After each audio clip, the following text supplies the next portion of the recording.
Hi guys, welcome back to my channel. और जैसा कि आपको पता है that these videos are purely for basic mehndi course and we have done a lot. पहले हम 2-3 क्लास में काफ़ी कुछ कर चुके हैं। ये हमारी पहली और दूसरी क्लास थी और उसके बाद में we have moved to what we called as belts. Okay, तो आज का जो वीडियो है उसमें बेल्ट्स बनाने के अलावा मैं कुछ और भी आपको बताने वाली हूँ। तो अब हमारे बेसिकली इस क्लास के अंदर हमारे ये 4 बेल्ट्स ही बाकी हैं और अब हम ये करने वाले हैं कि ये 4 बेल्ट्स बनाने के अलावा भी मैं आपको कुछ पॉइंट्स देने वाली हूँ ताकि आपको ये लगे कि आप आगे इस कोर्स को या इस हॉबी को कैसे लेके जा सकते हैं। तो पहली चीज़ तो ये है गाइस कि मतलब कुछ चीज़ों की प्रैक्टिस हमें कंटिन्यूसली करनी है, जिसमें है लाइंस, स्कैलप्स और बड़े स्कैलप्स। ये आपको प्रैक्टिस हमेशा करनी होगी और इसमें कोई वो नहीं है। अगर आप थोड़ा और भी एडवांस या बेसिक में जा रहे हैं तो भी आप जा सकते हैं। एक आप देख सकते हो कि मेरी जो शीट है ये थोड़ी सी स्पॉइल्ड है क्योंकि मैं आपको कुछ दिखाना चाह रही थी।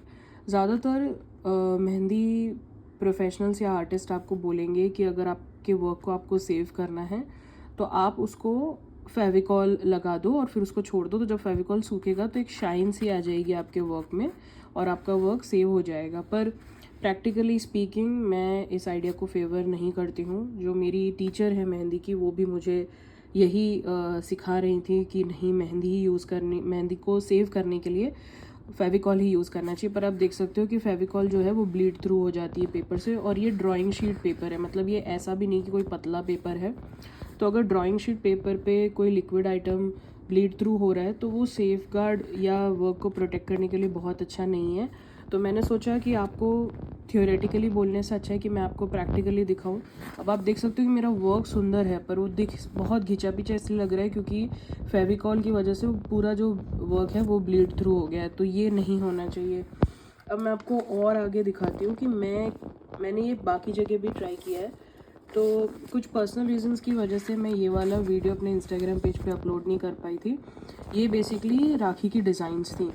तो इसको भी मैंने फेविकॉल डाल के एक बार टेस्ट करने की कोशिश की। तो शाइन वाला तो पार्ट है, आप देखोगे यहाँ पे शाइन है, यहाँ पे भी शाइन है, पर आप देखोगे कि ब्लीड थ्रू पार्ट बहुत ज़्यादा है। तो मतलब सिर्फ एक हल्की सी शाइन के चक्कर में आप फेविकॉल लगा के अपने काम को ख़राब नहीं कर सकते हो, क्योंकि वो माना कि वो मतलब हटेगा नहीं क्योंकि वो पूरी तरह से प्रिजर्व हो गया है, पर इतना ब्लीड थ्रू अगर पेपर कर रहा है तो वो अच्छा नहीं लगता है। तो मैं अभी भी बहुत ज़्यादा एडवाइस नहीं करूँगी कि आप अपने वर्क को फेविकॉल से प्रोटेक्ट करो, क्योंकि आप देख सकते हो कि ब्लीडिंग बहुत ज़्यादा होती है इसके करते। मैं बेसिकली आपको एक नई चीज़ दिखाने वाली हूँ जो और भी कई आर्टिस्ट यूज़ करते ही हैं, और वो है गाइज टेप यूज़ करना। ठीक है, जैसे कि ये एक मेरा वर्क है जो अगर आने वाली कुछ क्लासेस में मैं आपको ये वर्क सिखाऊंगी। This is basically Arabic design with little bit of traditional patterns. तो अगर आप एकदम से प्रेशर पॉइंट्स नहीं क्रिएट कर सकते हो, जैसे अगर आप एकदम से वाइंस नहीं बना सकते हो, तो आप इस तरह की डिज़ाइन बना के भी अपनी अरेबिक बेसिक डिज़ाइंस पूरी कर सकते हो। तो आप देखोगे इसमें सेम शीट है, सेम ड्राइंग शीट है, पर आप देखोगे कि जो वर्क है वो बिल्कुल ब्लीड थ्रू नहीं कर रहा है क्योंकि मैंने उसको टेप से कवर किया है। हाँ, मैंने सबसे ज़्यादा बड़ा थिक टेप यूज़ किया है। छोटा टेप लगाएंगे तो बार बार लगाना पड़ेगा। तो आप देख सकते हैं कि 2 टेप में मेरा काम काफ़ी हद तक हो गया है। और शाइन इसके अंदर भी है, पर अच्छी बात क्या हो गई है कि भाई आपका जो वर्क है वो प्रोटेक्ट हो गया। तो कल को अगर आपको अपने किसी क्लाइंट को दिखाना है, किसी फ्रेंड को दिखाना है, खुद के कलेक्शन में भी रखना है, तो आपको स्ट्रेस नहीं होगा। और एक और फ़ायदा जो मैंने इस तरह से देखा है वो ये है कि इस वर्क के अंदर फंगस नहीं आती है, जबकि जो फेविकॉल वाला वर्क है उसमें फंगस आ जाती है। तो गाइज़, आज हम अपनी क्लास स्टार्ट करने वाले हैं वापस से। और लास्ट बार की तरह इस बार भी मुझे एक चीज़ अच्छी लगी कि मेरे जो लास्ट वीडियो पे रिस्पांस थोड़े ज़्यादा अच्छे इसलिए आए, शायद व्यूज़ इसलिए ढंग के आए क्योंकि मैंने बस आपको सारे पैटर्न्स बताए पर मैंने उनको फिल नहीं किया। तो आज भी हम कुछ ऐसा ही करने वाले हैं। आज भी हम जो पैटर्न्स हैं बेसिक पैटर्न्स बनाएंगे पर हम उन्हें फिल नहीं करेंगे। ठीक है, अब मैं एक और आपको टिप देना चाहती हूँ और वो है ये वाली जो पिन है। तो अगर मान लो आप कोन बहुत ज़्यादा यूज़ कर चुके हो और अब आपका कोन जो है वो बहुत हद तक खाली हो चुका है, तो अगर आप ऐसे ही कोन को करते रहोगे तो बार बार जो मेहंदी वो पीछे जाएगी, फिर आप उसको आगे करोगे, फिर पीछे जाएगी, फिर आप उसको आगे करोगे। तो बेटर है कि अगर आपका कोन अच्छा चल रहा है और आप उसको अभी खाली नहीं करना चाहते, जैसे आप देख सकते हो मेरा ये कोन इतना बाकी है, तो अगर मैं चाहूँ तो मेरे सारे बेल्ट्स की जो आउटलाइन है वो इससे बन जाएगी। तो मैं क्या करूँगी, इसको इस तरह से करके और इस तरह से इसको सील कर दूँगी अच्छे से, ताकि ये अपनी जगह पर रहे। तो आप देख सकते हो कि ये अभी भी सही से चल रहा है। और जैसा कि मैंने आपको कहा था, हमेशा आपको अपने पास में एक रफ़ कपड़ा रखना ही है, ठीक है। तो अब गाइज़ हम स्टार्ट करते हैं। वही कुछ चीज़ें आपकी एकदम बेसिक रहेगी जो आपको फॉलो करनी पड़ेगी, एंड आई होप आपको वो इजी भी रहे, ठीक है।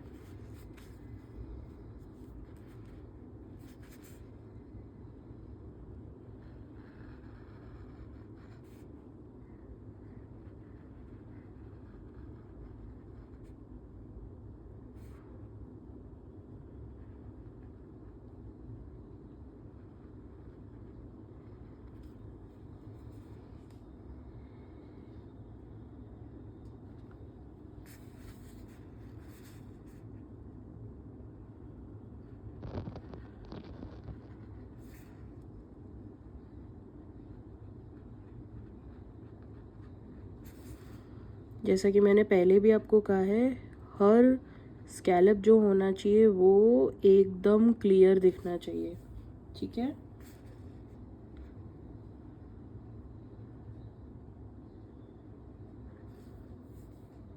And by the way guys, ये वाला जो कोन है ये बाज़ार का कोन नहीं है, ये मेरा घर पे जो बनाया हुआ कोन है वही यूज़ किया हुआ है मैंने।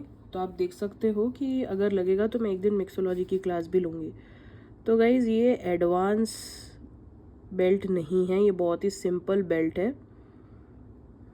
बस आपको इसको बनाना ब्रॉड है ताकि आपके लिए इजी रहे, ठीक है। तो गाइज़ यहाँ पे सबसे पहले आपको एक डॉट बनाना है, फिर उसके आगे एक फ्लावर बनाना है, फिर फ्लावर को थोड़ा सा स्टेम देना है, और फिर उसका एक छोटा सा गमला बनाना है, और यहाँ पे आपको थोड़ी सी लीव्स बनानी है। लीव्स की जो आप स्टेम बनाओगे गाइज, उसको भी आप प्रॉपर ही रखना, ठीक है, क्योंकि अगर आप उसको प्रॉपर नहीं रखोगे तो वो चीज़ अच्छी नहीं दिखेगी। और फिर आपको क्या करना है, आपको एकदम इसके पास से डिज़ाइन लेके जाना है कुछ इस तरह से, जैसा हम देखते हैं ना कि आर्किटेक्चर, इंडियन आर्किटेक्चर में जो हमको दिखती है चीज़ें। और यहाँ से इसको कट देना है और यहाँ से इसको स्टार्ट करना है, और फिर ये वाला जो स्पेस है, ये नेगेटिव स्पेस है, इसको पूरा हम भर देंगे। मैं आपको थोड़ा सा दिखाती हूँ कि ये कैसा दिखेगा, तो आपको आइडिया आएगा। ये कोई बहुत एडवांस कहते हैं ना बेल्ट नहीं है, ये बहुत सिंपल बेल्ट है, तो आप इसको बहुत अच्छे से बना सकते हो। कुछ रूल्स हैं वो हम चाहे कोई भी बेल्ट बनाए उसमें फॉलो करने हैं, और वो है हमारा 4 लाइन रूल।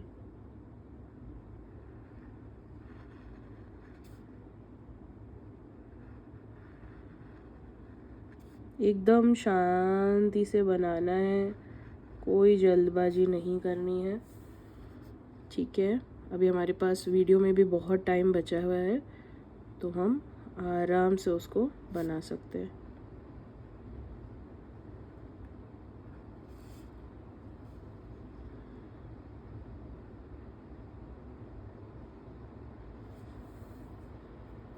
ठीक है,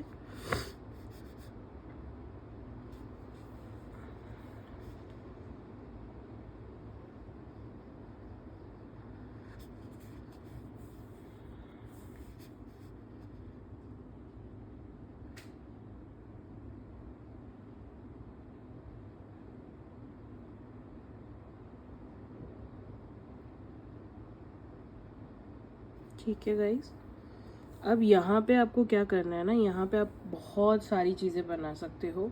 मान लो कि अब आपके दिमाग में ये है कि मुझे तो सिर्फ एक मॉन्यूमेंट ही बनाना है, तो आप क्या करोगे, आप सबसे पहले मॉन्यूमेंट का आउटलाइन बनाओगे, ठीक है।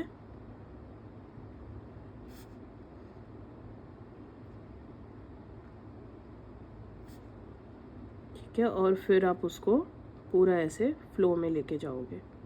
ठीक है, अब आप इसके अंदर गाइस कुछ भी बना सकते हो। आप इसके अंदर फ्लावर्स बना सकते हो, आपको कुछ और बनाना है तो वो भी आप बना सकते हो। और इसी बेल्ट को हम बेसिक से लेके एडवांस में भी लेके जा सकते हैं। पर याद रखो कि आप जो भी बनाओ आप इसकी एक एक्सटर्नल आउटलाइन ज़रूर बनाओ, क्योंकि जो इसका बाकी का स्पेस है वो हम भरने वाले हैं। इसी तरह से कुछ ये वाला, तो इसलिए आपको कुछ भी करके इसकी एक डिमार्केटिंग आउटलाइन बनानी पड़ेगी। ठीक है, अब मेरा मन कर रहा है कि मैं इसके अंदर एक छोटा सा फ्लावर ही बना दूं, तो मैं अब आपको एक मिक्स चीज़ दिखाऊंगी। ठीक है,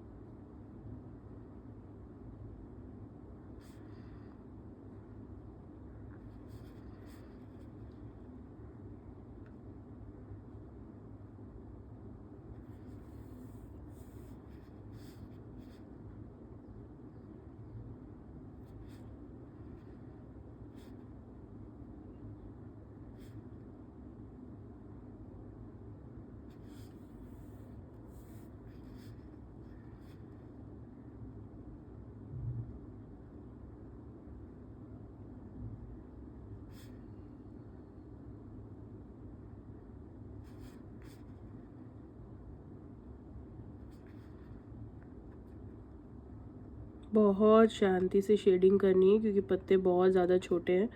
अगर आप शेडिंग बहुत ज़्यादा जल्दबाजी में करोगे तो हो सकता है कि जो आपका वर्क है वो अच्छा ना दिखे,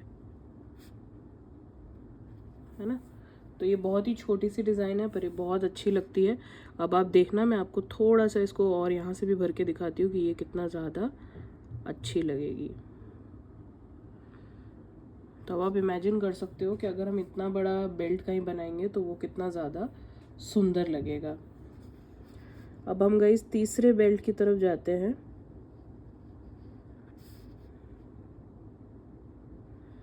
अब हम लेयरिंग करेंगे बेल्ट्स की।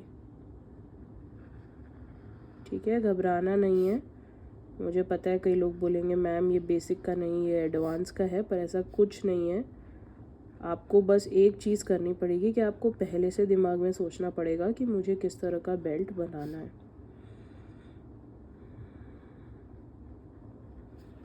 ठीक है, अब हम क्या करेंगे ना, अब हम इसको दो हिस्सों में डिवाइड करेंगे। एक यहाँ बेल्ट रहेगा और एक हम इसमें यहाँ बेल्ट रखेंगे। ठीक है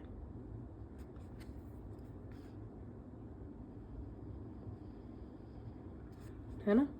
अब यहाँ पे क्या करना है ना, अब आपको समझना पड़ेगा कि यहाँ आप बहुत ज़्यादा भर नहीं सकते हो, क्योंकि अगर आप यहाँ बहुत ज़्यादा भरोगे तो प्रॉब्लम क्या होगी ना, ये बहुत ज़्यादा मॉडल्ड अप लगेगा। ठीक है, तो अब आप क्या कर सकते हो, आप यहाँ पे एक छोटी सी डिज़ाइन बना सकते हो और उसके बाद में आप बेसिकली यहाँ पर कुछ सिंपल डिज़ाइन रख सकते हो। ठीक है, जैसे मैं आपको दिखाती हूँ।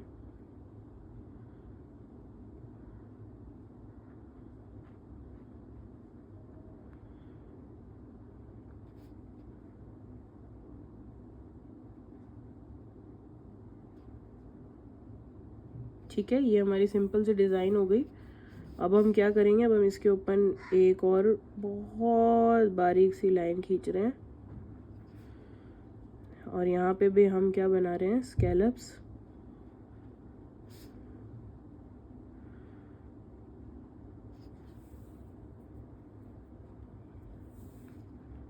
बहुत नॉर्मल है, जब आप मेहंदी का कोन चला रहे हो तो उसमें कचरा है तो इतना डरने की बात नहीं है। अब देखिएगा, इस बहुत ध्यान से ऑब्जर्व करना, मैं यहाँ पे एक छोटा सा वाइन बना रही हूँ। तो ये यहाँ से पत्ती को लेके यहाँ ड्रॉप करना है, यहाँ से पत्ती को लेके यहाँ, एंड सो ऑन।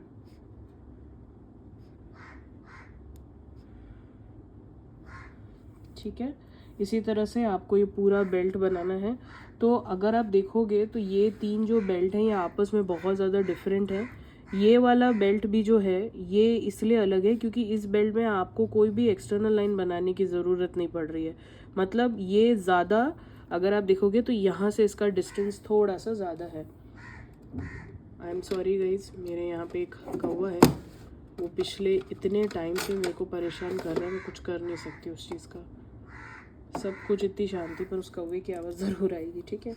थोड़ा प्रैक्टिकली अगर मैं आपको समझाऊँ तो अगर आप देखो यहाँ जो है ये अभी भी थोड़ा सा ब्रॉड हमारा बेल्ट है, जबकि अगर आप ये वाला बेल्ट देखोगे तो ये थोड़ा ज़्यादा लॉन्ग है। तो अब आपको समझना पड़ेगा कि जब आप एक ब्रॉड और एक लॉन्ग बेल्ट बनाते हो तो वो कैसा दिखता है और उसमें डिफरेंस भी कैसा होता है। जबकि ये वाला जो बेल्ट है इसमें डिज़ाइंस ज़्यादा हैं, पर ये फिर भी एक बहुत ही शॉर्ट बेल्ट बनेगा। तो ये कुछ क्रिएटिव डिसीजंस आपको हाथों हाथ लेने पड़ते हैं। आप बहुत ज़्यादा इसमें सोच नहीं सकते हो, लगाने के बाद नहीं सोच सकते हो, आपको पहले से ही इसके बारे में सोचना पड़ेगा कि मुझे इस चीज़ को कैसे लेके जाना है, कहाँ लेके जाना है। अब एक हम लास्ट बेल्ट बना रहे हैं, ठीक है।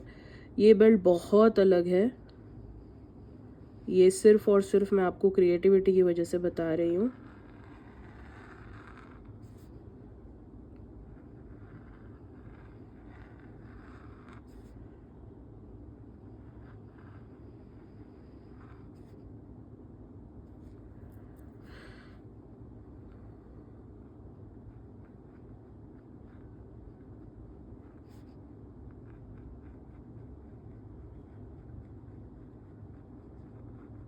ठीक है, ये हमने बना दिया है। अब ये जो बेल्ट है गाइस, ये बहुत इनोवेटिव सा बेल्ट है और मुझे उम्मीद है कि आपको ये बहुत ज़्यादा अच्छा भी लगेगा। इसको जनरली हर कोई नहीं बना पाता, थोड़ा मुश्किल पड़ता है ये बेल्ट।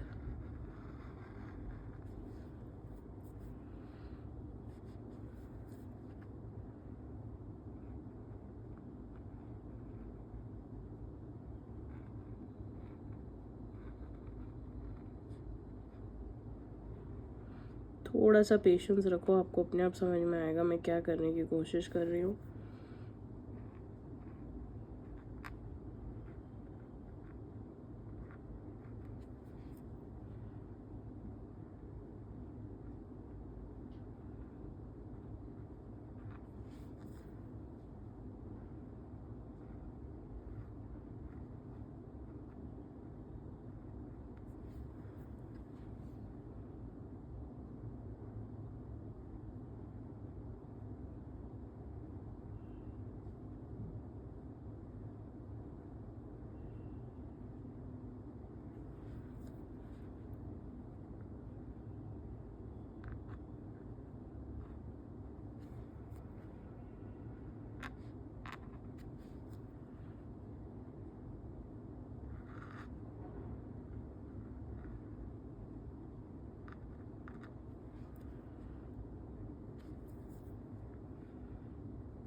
गाइज, इसको हम बोलते हैं एब्स्ट्रैक्ट जूडलिंग या डूडलिंग मंडाला इंस्पायर्ड बेल्ट। ये बहुत मुश्किल से बनता है लोगों से, क्योंकि आप देखोगे कि जो इसमें चीज़ें हैं वो बहुत ज़्यादा एब्स्ट्रैक्ट है, पर क्योंकि वो एक डिफाइंड पैटर्न में बनी हुई है कि ओवरऑल इसका जो लुक होता है वो बहुत अच्छा दिखता है, और क्योंकि इसके आसपास आप नेगेटिव स्पेस को भरते हो तो ये चीज़ उभर के आती है।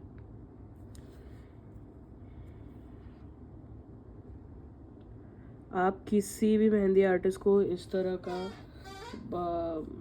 बेल्ट बनाते हुए नहीं देखोगे, आपको बाकी सारे बेल्ट दिख जाएंगे, बहुत इजीली दिख जाएंगे आपको ये सारे बेल्ट्स गाइस। पर कोई भी इजीली आपको कहते हैं ना कि मतलब ये वाले जो बेल्ट्स हैं ये बहुत इजीली आपको मिलेंगे, ये बेल्ट सारे के सारे बेल्ट्स आपको इजीली मिल जाएंगे। पर ये जो लास्ट बेल्ट मैंने बनाया है ये आपको कहीं नहीं मिलेगा। और इसी वजह से आजकल लोग कहते हैं कि कोई भी एक्टिविटी सीखो, कोई भी हॉबी, आर्ट हॉबी सीखो तो उसमें इनोवेशंस आप लेकर आओ। तो मेरा एक्चुअली ये क्लास जो मैंने ली है जो कि बेसिक्स 106 है, इसमें मेरा एम आपको यही था कि जो भी हमने अभी तक सीखा है उसको आप प्रैक्टिस में लगा लो। अगर आपने लाइंस अच्छे से बनाई हैं, उनको फिल करना, स्कैलप्स को बनाना, डिज़ाइंस को बनाना, तो उससे क्या होगा, अगर आपके बेल्ट्स की तैयारी अच्छी है तो फिर आपको आगे पूरे हैंड्स बनाने में बहुत ज़्यादा आसानी होगी। तो नेक्स्ट क्लास में ऑब्वियसली मैं आपको ये पूरा फिल्ड अप करके बताऊंगी, पर मेरा एम आपको ये था समझाना कि आप हमेशा एक ही तरह के बेल्ट्स बनाओ ऐसा ज़रूरी नहीं है। क्योंकि आप देखोगे कि ये सारे बेल्ट्स के अंदर एक ही जो पैटर्न है वो चला आ रहा है, जबकि इसके अंदर अभी आप अलग भी कर सकते हो। अगर आपको इसके पास वाला कुछ और करना है, ऑल्टरनेट करना है, तो वो भी आप कर सकते हो। इसमें भी अगर आपको डिज़ाइन मिरर इमेज में लेके जानी है, जैसे अगर मैंने अभी डिज़ाइन यहाँ पर रखी है और अब अगर मुझे डिज़ाइन यहाँ लेके जानी है तो मैं वो भी कर सकती हूँ। तो ये ऑल्टरनेट भी हो जाएगा प्लस मिरर भी हो जाएगा। तो अब ये आपके ऊपर है। और ये लास्ट जो है ये आप देखोगे कि एक्चुअली ये दूर से बहुत प्रिटी लग रहा है, क्योंकि इसमें आप फिर भी थोड़ा बहुत हट्स को और एक दो एब्स्ट्रैक्ट चीज़ों को आइडेंटिफाई कर पा रहे हो। तो नॉवेल्टी होना बहुत ज़रूरी है, पर नॉवेल्टी भी आपको तब आएगी जब आप अच्छे से सिस्टमेटिक वे में सीखोगे। तो गाइज़ आज हमने कंप्लीट की है अपनी बेसिक्स 106 क्लास। आगे की क्लास के अंदर हम पूरी तरह से फुल हैंड्स के ऊपर ही जाने वाले हैं। जैसे कि ये वाला हैंड है, हम पूरा का पूरा हैंड बनाएंगे और आपको मैं धीरे धीरे स्ट्रक्चर वे में सिखाऊंगी कि आपको इस चीज़ को कैसे करना है। एक चीज़ की आपको लगातार प्रैक्टिस करनी पड़ेगी, वो है lines, scallops, thin scallops, thick scallops और फिलिंग। पॉस्चर और जो प्रेशर और कंट्रोल की बात होगी वो आपको मैं धीरे धीरे आगे की क्लासेस में बताने वाली हूँ। तो गाइज़ अगर आपको मेरा वर्क अच्छा लगे और आपको लगे कि ये किसी को यूज़फुल हो सकता है, कोई मेरी क्लासेस से कुछ अच्छा सीख सकता है, so please show them my Instagram account and my YouTube channel. And if you think there is any one who can be genuinely benefited by my skill over this hobby, then you please tell them to DM me. I'm open for taking individual sessions also. And thank you so much for supporting me, and I will see you in the next video. Okay, thank you, bye bye.